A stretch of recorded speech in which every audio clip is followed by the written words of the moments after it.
Tuesday the 16th of February. Have we got any apologies for absence, please, Heather? As before, Chair. Thank you. Minutes of the last meeting. Does everybody agree the minutes of the last meeting, which was Tuesday the 24th of August, which seems years ago? Thank you. We'll continue with disclosures of members' interest. No interest. Report of the Head and Housing and Public Protection Statement of Licensing Policy. Phil, over to you. Yeah, thanks, Chair. You've got the report in front of you. In essence, County Council has to produce a statement of licensing policy. Ordinarily, that would be on a 5-year renewal cycle. We weren't able to progress with that due to COVID restrictions, and there was agreement with MHCLG at the time that the actual cycle of refreshing licensing policies will be extended. So what we have done post that decision is kept the matter under review. We have now found it possible to go out to consultation with the trade, consult on our current policy and seek any comments. Again, you have within your bundle the actual current policy or revised policy and the consultation responses. Overall, what I would say to members is the policy itself does form a significant part of our role under the Licensing Act 2003. It is required to be in place as part of our function as a licensing authority.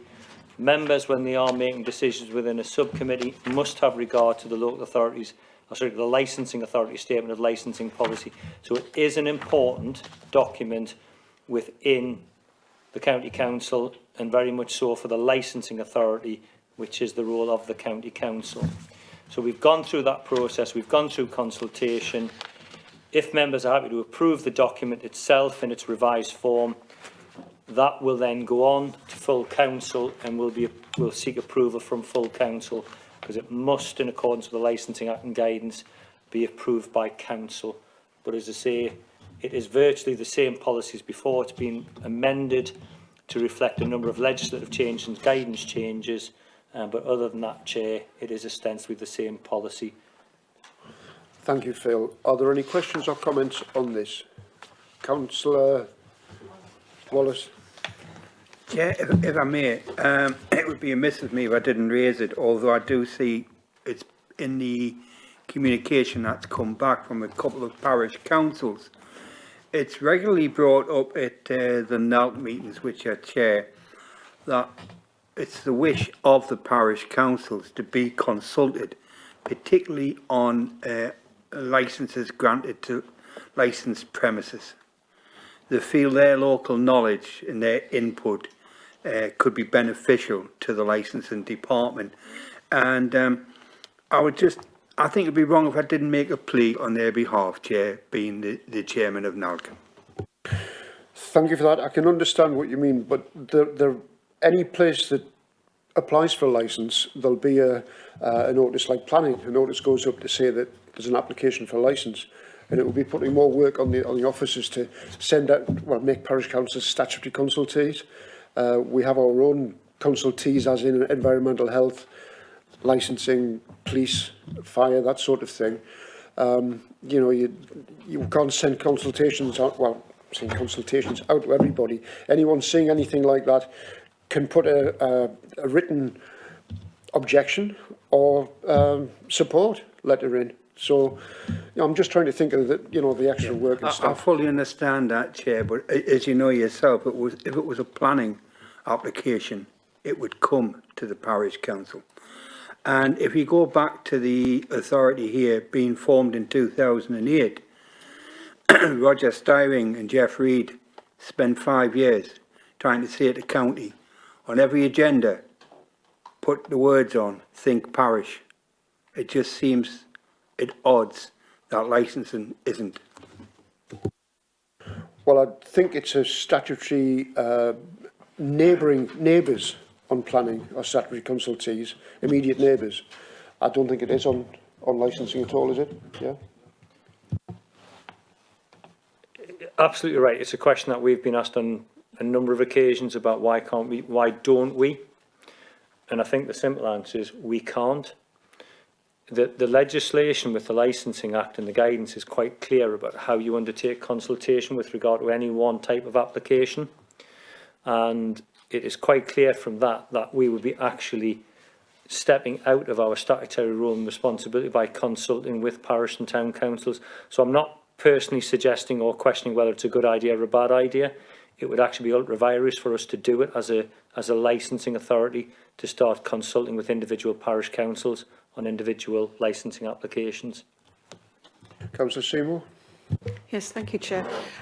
Local members, though, are invited, and they know, you know, they would have knowledge of what's going on. So they are invited along. So there is someone that can attend those meetings. Correct me if I'm wrong, Phil, but I don't think they can, Well, they can represent. go to the hearing. Anyway. They can go to the hearing, but Yeah, and they get the information. So. if they've had made written representation of objection or on behalf of neighbours or something like that, they can then speak at the hearing. Otherwise, I don't think they can they? So members wouldn't be, as a matter of course, or shouldn't as a matter of course, be consulted as individuals. They are able as an individual to make comment. They are able as an elected member to make comment, and they are able, in the event that they haven't commented personally, to represent the views of those who have made representation, but they're not a formal consultee within the process. But they do have a right, they would have a right to speak, as I say, if they've either made representation in their own right or they've been invited to do so by somebody else who has made representation. But again, just to be clear, if they are invited to make representation on behalf of those who have done so, they can only verbalise the representations that have been made. They can't, as it were, add to what somebody else has said. They can stand up and speak on their behalf, but they can't then speak to other matters which haven't been raised by that person in the representation. And you know, I fully understand this. I was going to say it's a vagary of the Licensing Act. It is how the Licensing Act is structured, which governs how we perform the role. Councillor Hardy? Just for clarification, if someone did represent a third party, would they then have to declare an interest as you would in planning and have to step back from being part of that committee that would make a judgment? They wouldn't be on the actual panel anyway, so they wouldn't need to. They'd just be representing their public. So no. Right, we've sorry, Councillor Gallagher. Thank you, Chair. Just to bring you back to page 13, where it says there was a 4-week consultation. Do you believe 4 weeks is enough time to have that consultation?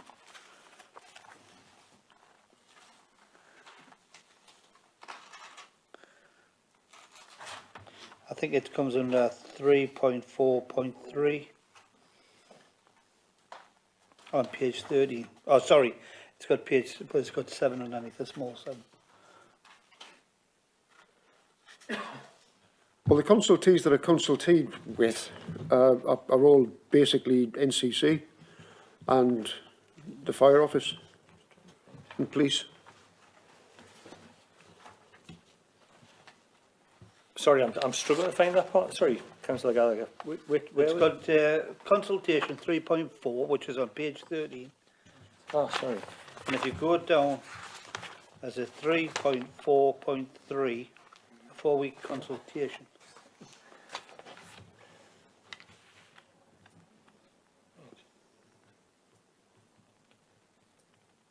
I mean, as is stated within there, that was undertaken in accordance with Department of Business and Innovation and Skills. I mean, as I say, I mean, consultations, you're absolutely right, should run for a reasonable period or an appropriate period of time.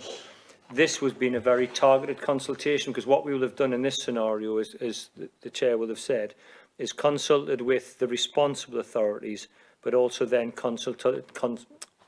consulted directly with the licence holders themselves. I mean, that is the statement as to what consultation was done. If it's not felt to be appropriate, I mean, the only thing I could suggest is that we look to rerun that consultation, but it would defer. It's nothing that I would want to rerun. I think you've probably done it right, but it's a concern that if we're going to do consultations, that they run a little bit further than 4 weeks. Sorry, I'm just rereading this again. So to be clear, we're talking about 3.4.3. No, I want to go back. Yeah. Yes. Okay, so 3.4.3 is part of the statement of licensing policy. So what that refers to, and I'm pleased you pointed out, we need to update this. No, you are correct, you are correct. Yes, that is a statement of fact. That was the consultation that was undertaken within the policy.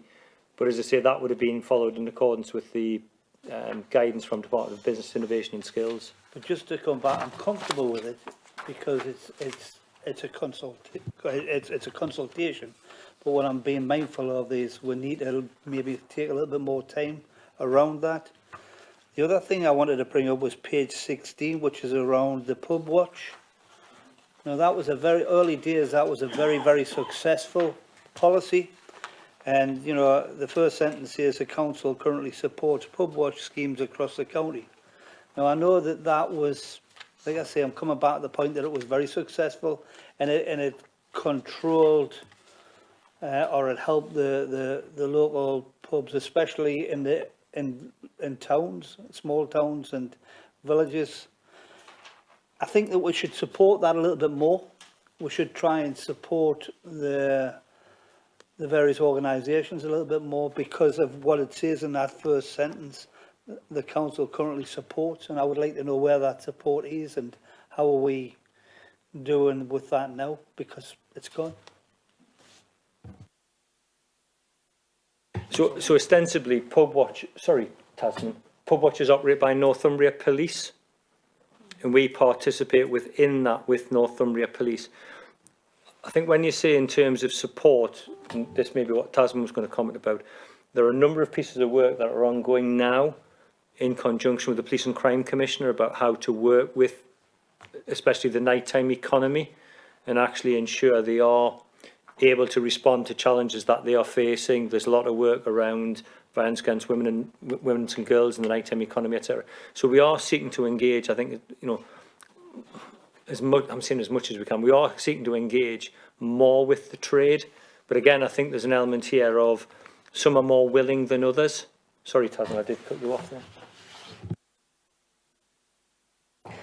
I was just going to say, obviously, over the past year, maybe that hasn't been as much as we would normally do. Obviously, pub watchers have had to deal with COVID regulations as it has many meetings kind of thing. But we don't run, it's fair to say we don't assist in the running of pub watch, but we will support them where they ask for assistance. Chair, just to come back on that, well, I would like to offer, I think that the council should offer more support and say that we're there because you have a turnover of ownership in various organisations, pubs and clubs. And the reality is that if they're aware that we are there, but I will challenge it and say it's never been the last year. I think it's probably been the last 3 or 5 years. So, yeah, well, we'll agree to disagree. Councillor Lee? Just regarding Pub Watch, can I just clarify it's not Northumbria Police that run it, it's the actual publicans. The important point on here though is 6.3.4. So essentially when you have a premises licence, a lot of the times you'll see in the wording of the licence that the premises will be part of a pub watch, obviously to meet the licence and objectives. So I think what would be an idea from Northumberland County Council is that they maybe take more of an interest in the premises with those licence conditions who aren't a member of pub watch, when the premises licence states that there should be.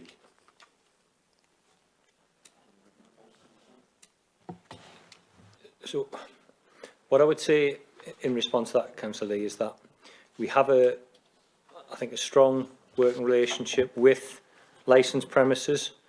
We also have a strong working relationship with Northumbria Police. So, I'm not sure if you're asserting that where premises are non-compliant, there should be greater focus. I would suggest we probably do that, because if you look across the work that public protection as a whole does, it is all sort of governed by intelligence, risk, etc., etc.